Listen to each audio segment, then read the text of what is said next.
That's it. Yeah, well, you know, the other thing is we grew up with it, and as a result, that can be sometimes a disadvantage because a lot of people don't respect the pan as much as they should. I remember a recent panorama, they had a pan party going on right near to the competition, which distracted from the attention on the instrument and the greatness of these composers and arrangers. So, you know, a lot of arrangers are not pleased with that. It's disrespectful. I believe so in a way. I mean, they say they're trying to make money. Partially, they always try to make some extra money, but you can't have a big DJ system. Can't have a big DJ system and keep it all inclusive the same time.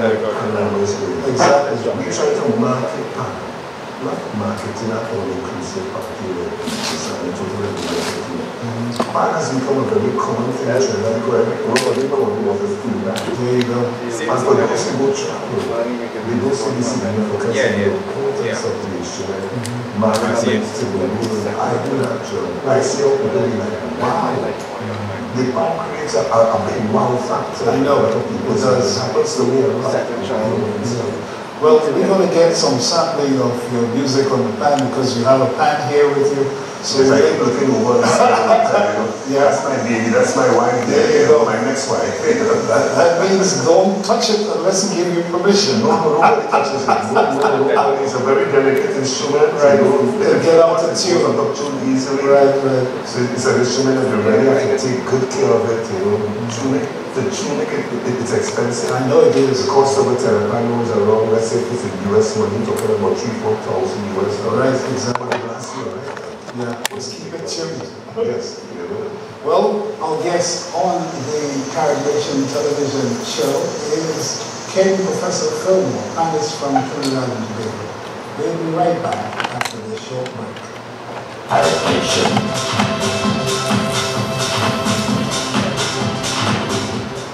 My guest on Caribbean TV is Ken Professor Fillmore, legendary panelist from Trinidad and Tobago.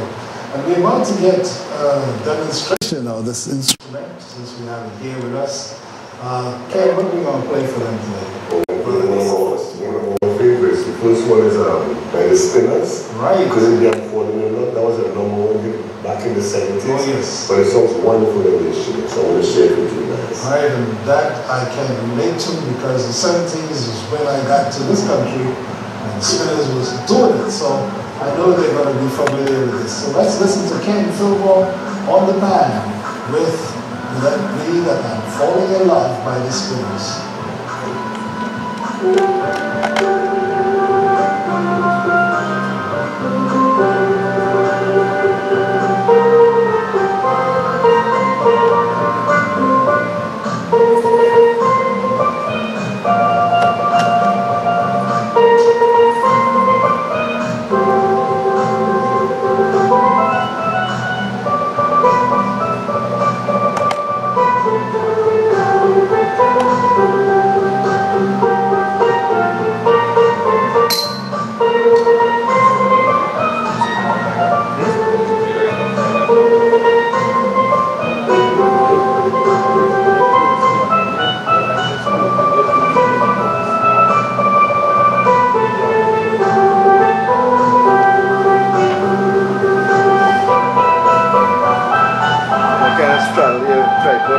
You're in the shot.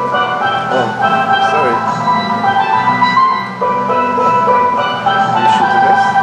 You shooting this? You got one copy of this? Copy of that? No. You have it? Play it for my computer. Oh, it's on your computer?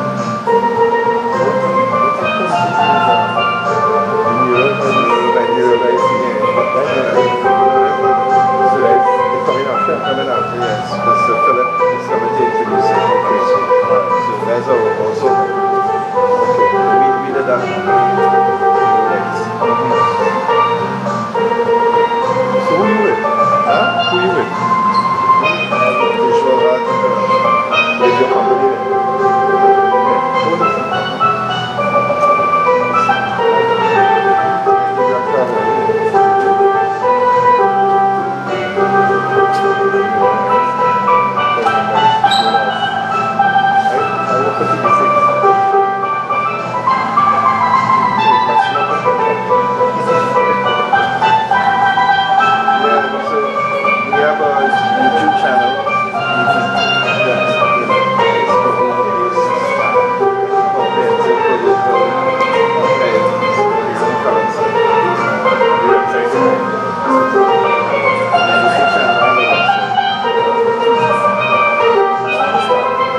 Tony Hall, and I'm a leader of a group of filmmakers, Tim Mara and Mohammed, who worked on this film.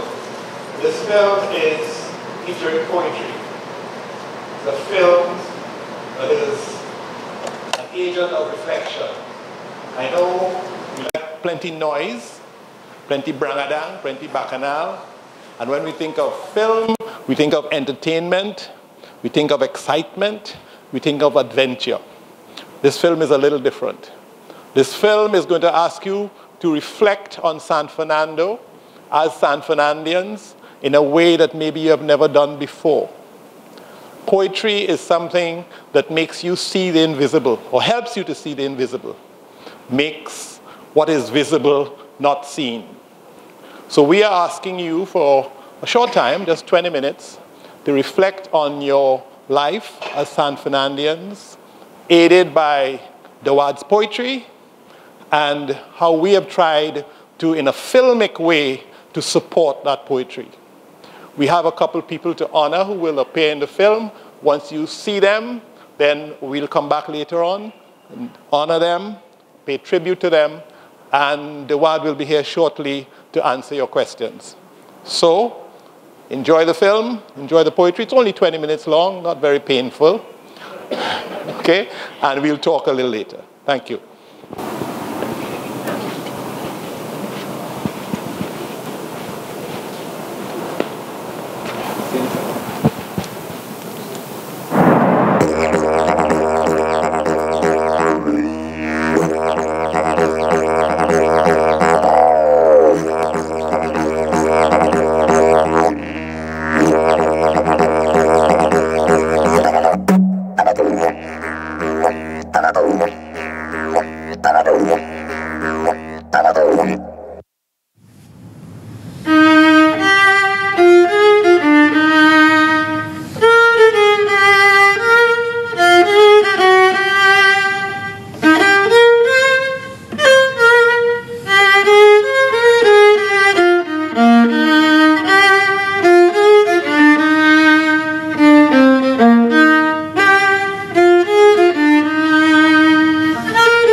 By the Sea imagines what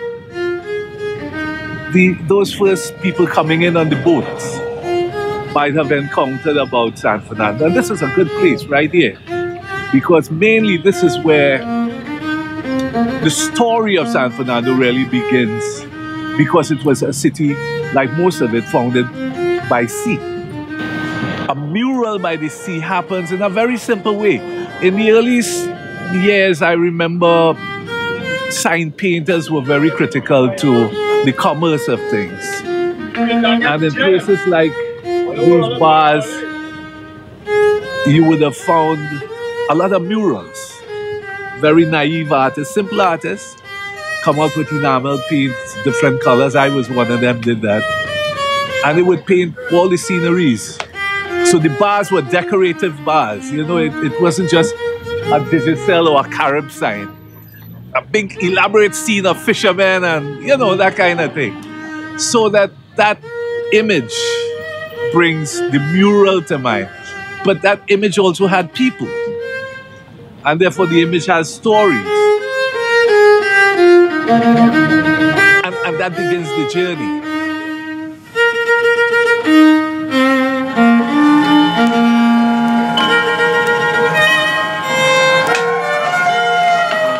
Mural by the sea.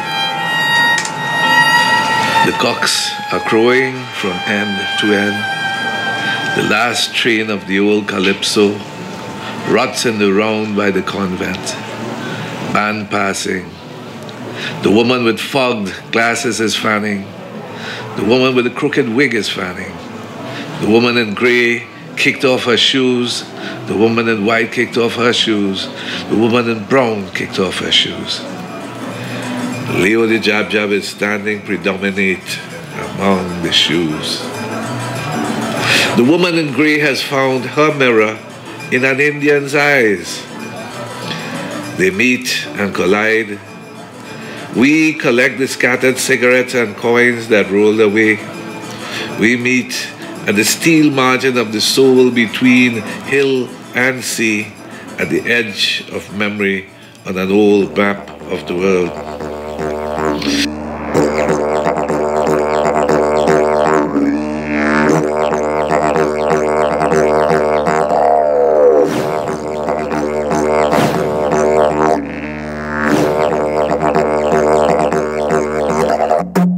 Not a day passes when the moon is not crushed into a million, when each shard does not sharply recall the dutiful ocean, mud road, or whistling eye of a star.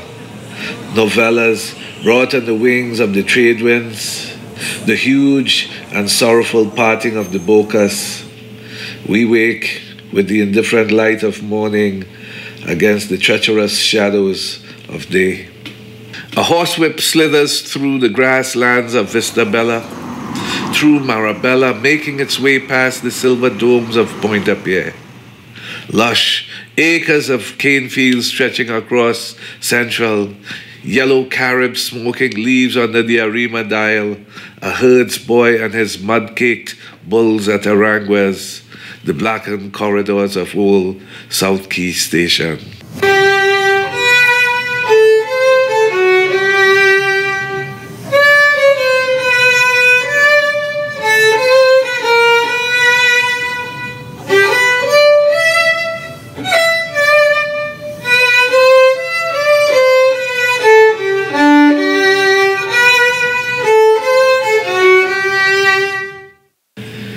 Savannas and swamps teem with history set in coastal sunsets, grinning monkeys by the luminous river where all along we lived in the sign painter's eyes, his sweeping skies and emphysemic horizons going down at dusk. A flaming cane arrow pierces an ox-pecker cloud, curls to ash like swamp grass to a sadhu's prayer.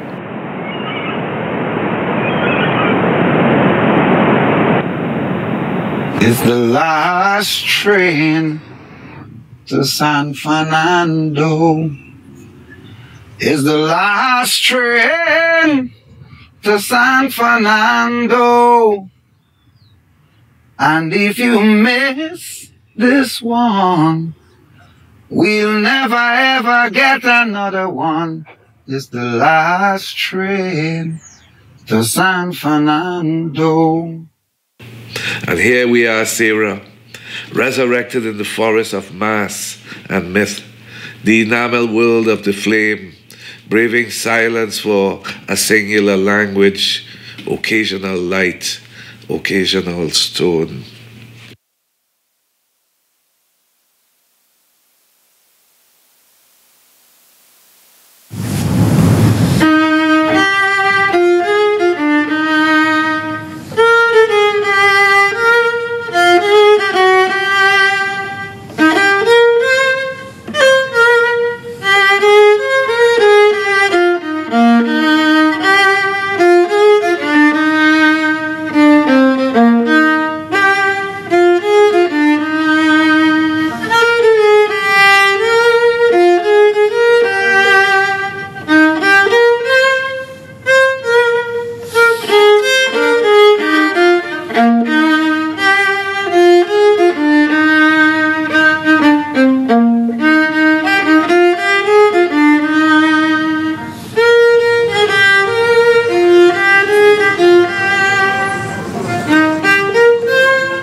Better known as Makushla in the mass and all the cultural life, because was one of the icons of dance and mass coming out of Rose Regiment. And Trevor in the poem comes out as in Makushla comes out with a flowing robe, and he's stepping out from his mother's arms, right here, and he's going up Lord Street to go through the cemetery to meet Rose Regiment playing Maoris of New Zealand, and it was one of those exciting moments in the carnival in San Fernando. And of course, this is Audrey Braffett, famous Audrey Braffett, and Aunt Audrey was, there's so many stories I could tell about Aunt Audrey, but she lived to be 99, exercising every day, walking around this little house until she broke her sweat. For maybe an hour every day she would exercise. And this is Monsignor Lane. Monsignor Lane history. I mean, this is where we all were nurtured as boys, as children. There was a time where there were 100 people, 100 children. There were more families than you could count, right in this little short street that leads back to the Paradise Cemetery. There was a move to put a gate here to privatize this road, and the people of the town said, no, no, no, there was too much history involved in this little street.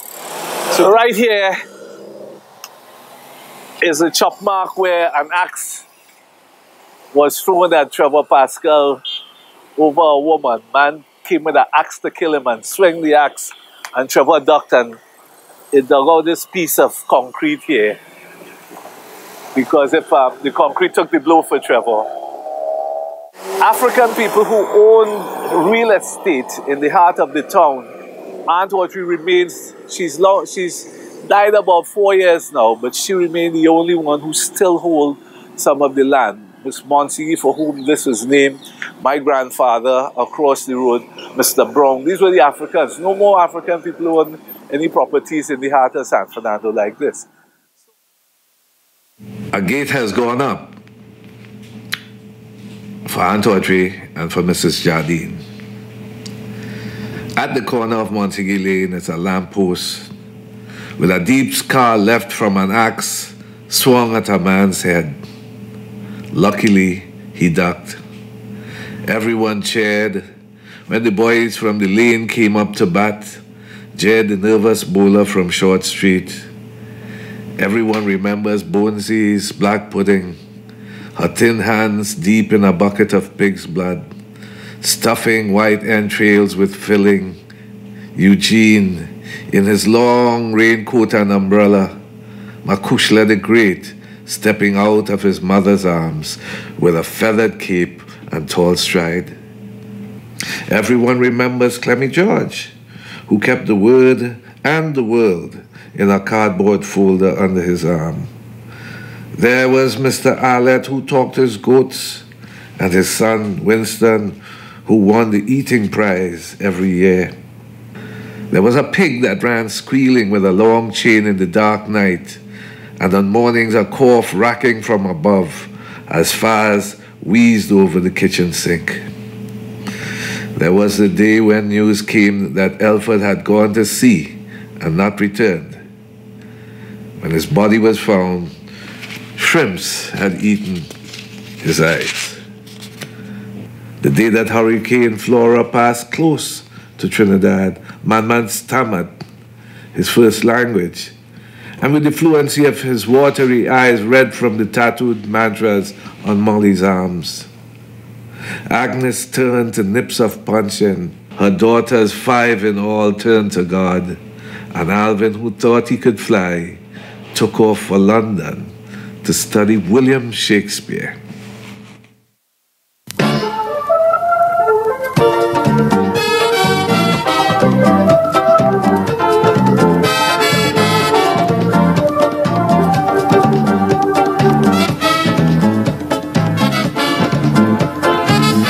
I remember I was trying to make a kite. All the fellas on the blocks were making this mad bull boy, and I tried to make my mad bull. And no matter what I tried, I couldn't get a mad bull, the compass to work. And Leroy sit me down and Daddy Bell step and make that compass right for me. And he asked me a question then. He said, what do you want to be when you grow up? I said, I want to be a calypso. And then he said, me too.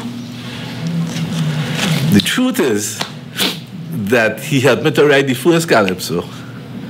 And I went on Auntie Key and ran second. You know? But the thing was that what I knew though, that fella wasn't going to be easy in anything that he did, because the next time I saw Leroy was dancing a fireman. I didn't know Leroy could do all them things. So you're talking about my hero. I used to follow Leroy, literally follow Leroy Carnival Day, because when Leroy started to dance, I just watched him and I'd say, but look at Leroy. You know? So that's it. So that it's important in doing a mural by the sea. The first copy of this belonged to Leroy, because it wasn't that, it's not Black Stallion, it's more than Black Stallion. It's Leroy Collins, Miss Nicey's son, there's Dennis' little brother, there's, you know, and the whole family is Yvonne and Gloria and on the block. And then the first star to take off from the constellation that was Lord Street was Leroy Collins. And Leroy never stopped soaring, you know. And therefore, in the first book I did, and then in this book again, so much of it, you know, is because of what Leroy would have helped in nurturing me. So a mural by the sea and the poem, Sando Proper, for Black Stallion. Tranabo sima. Tranabo sima. Tranabo sima. El chequeo dando sima. Shane, who is famous and is a star, Shane would tell you, stars don't ever fall. All stars pitch and dip and reappear, a glint in the eye of the sun. Chancellor to all of this raises his trumpet to the light, the bookman dancing on his toes. Miss I. Harper, dressmaker, peddles her sewing machine in the shade of the calabash tree, humming in a morning breeze, pausing to cut a thread, respool a shuttle. Nan with her fingers broken by a jealous husband, Miss Beryl and her brood, Miss Nicey, whose son was born to sing calypso, Mr. Webster, commissioner of affidavits, Mr. Walcott, shoemaker. The Council of Warrahoon's tongue loosened by roasted scorpions recite these full biographies. Trandabo, Trandabo sima. Trandabo, Trandabo sima. Trandabo, Trandabo sima. Trandabo, Trandabo sima.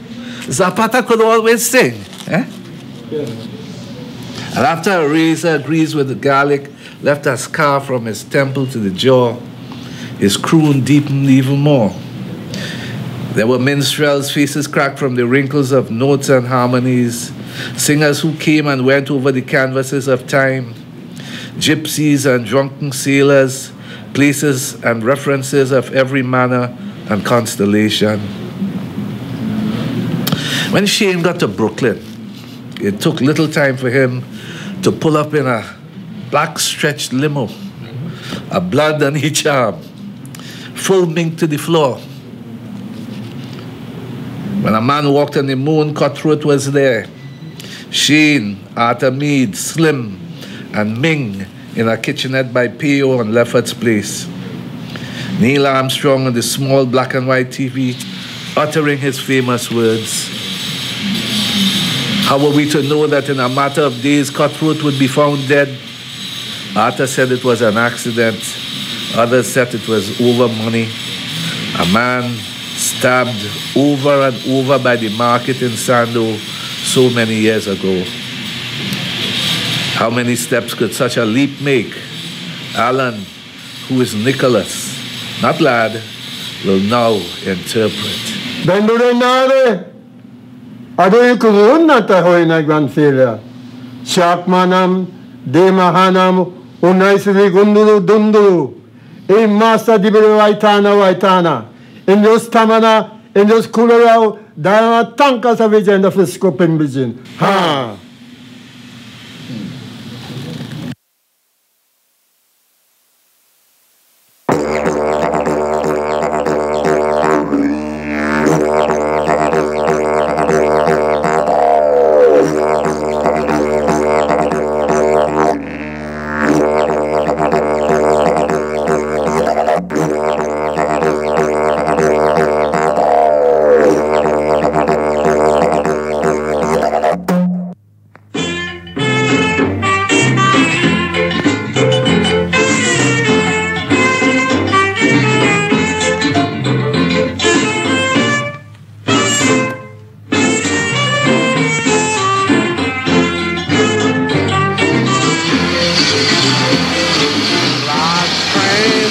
San Fernando.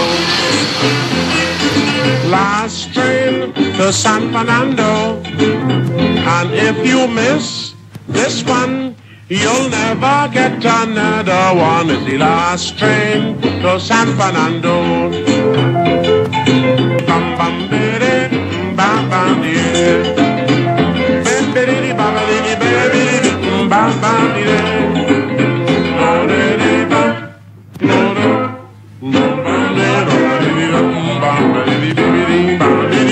bam bam bidi. Oh Lord, it's last train to San Fernando. Bam bam bam.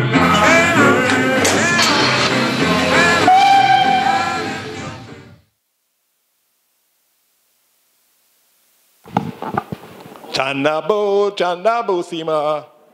Nobody know the chorus? Chanabo, Chanabo, Sima. Where you from?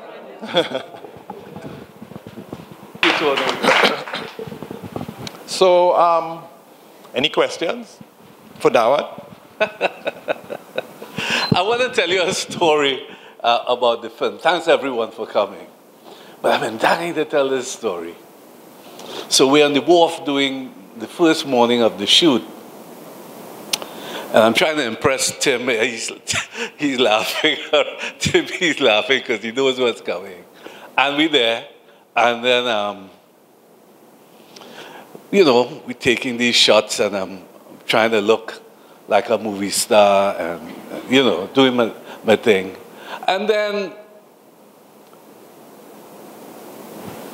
Iowa George shows up with a bucket of fish.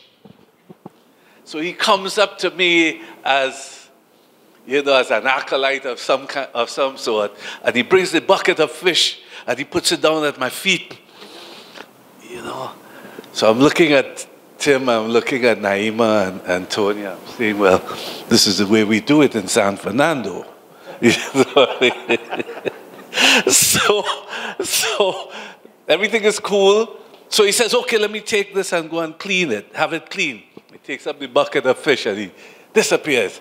So we finish shooting and then I'm saying, boy, oh God, I got fish. I got to go home and season and fry and everything. And I'm looking for Iowa. And Iowa is nowhere to be found. I'm asking everybody, anybody seen Iowa? George, there's no, Iowa was here, but he think. I said, let me call Iowa. I said, Iowa. He picks up the phone. I said, Dawad here, man. Where's my bucket of fish? He said, what bucket of fish? I said, Iowa, my bucket of fish you bring. He said, boy, I was setting up a scene for you, boy. He said, it's a movie we making. I set up a scene. I said, okay. But I want to really thank everyone, but I wanted someone to stand in the audience there. Abdul Shafi. Come in front, in fact, Shafi. You know, in case we forget the very deep and spiritual underpinnings of Carnival, Abdul Shafi reminds us that it's not by chance we do this thing called Carnival, because when we're at our best, we reach into a source of tradition and a source of history. And anybody who saw Shafi in that film, when I saw, you know, he was coming, he says, okay, I'm coming to do this for you, Devada. He came at the band launch. And then when Tony said, I must have him in the movie. I didn't know what to expect with him. And they took him into the deepest part of the old railway station, and he started emerging, looking like something like an animal, coming through there, the way he moved, almost without effort. You know? And there isn't a time that I could call on Shafi and say, Shafi boy, so, just tell me what time now. You know, and all I had to do was tell him what time to be here today. So my brother, and Carnival Day You don't make him out here. The only way you know Shafi is because the short man. You know? But in terms of how he transforms himself into all of these parts and all of these roles, you know, and does it with a kind of, a frightening kind of reality. I asked him sometime the other day, he says, well, you have to come through me to go to the gate, you know. And he's right, and I want to thank you, Shafi. Thank you so much. Give him a round of applause. And Tim and Naima, I don't think that anybody could have paid for what these folks put into making this film. It clearly was a labor of love. And for Tony, who said, you lucky, you know, well, I must tell you first, I threatened Tony in Brooklyn because he was walking around talking about Lord Street production. I said, Lord Street? Well, you know what Lord Street by? And then he tells me, he said, well, I named my company Lord Street because my brother sprang along. His Calypso name was Lord Street. You know, not Lord Melody, but Lord Street. So this is what Tony claims is his right to use the name Lord Street. And I was very particular and defensive. A Lord Street person right here, Miss Joyce Caesar, we kind of proud and defensive about it. So Tony, we allowed Tony to the license to use Lord Street on the condition he did this film. So I want to thank you, Tony. And it's funny, you know, how was it filmed, by the way?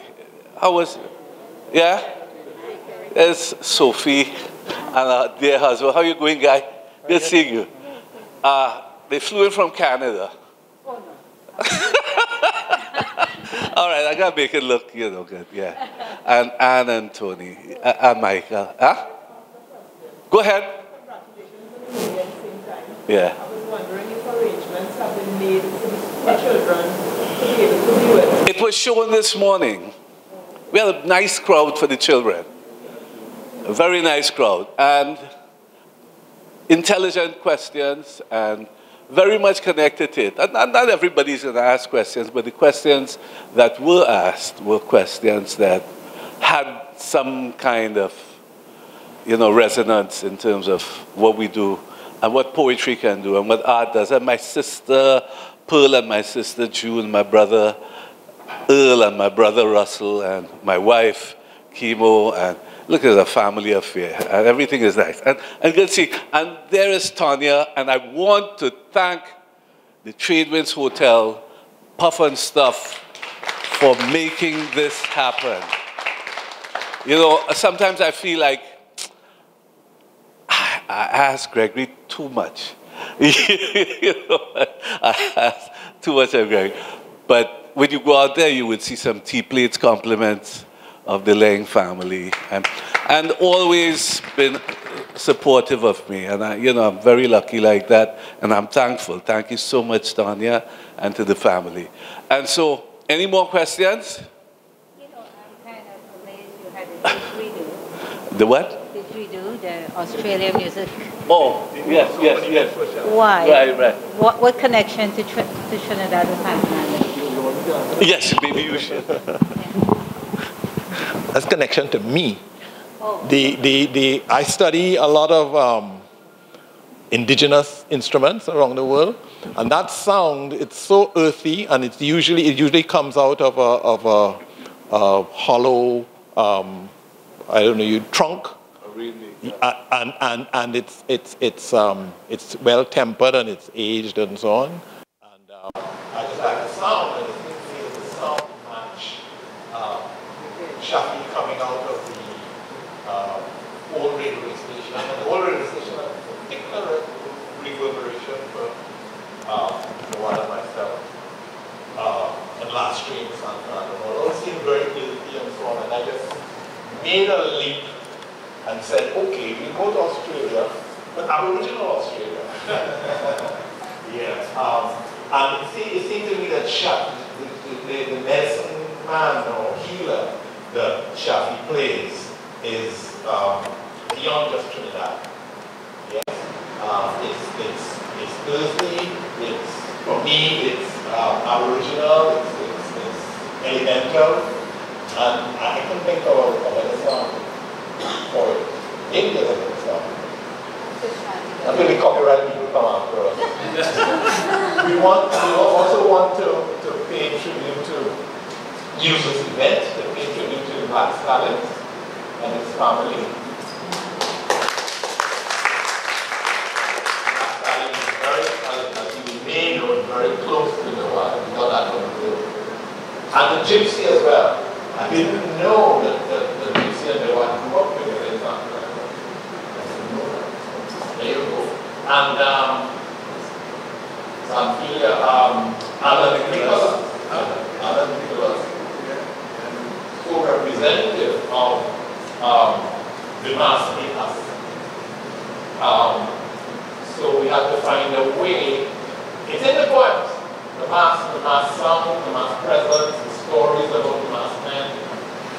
In the poems, but at the same time, mass is something that has so much spectacle and takes people into so many vistas.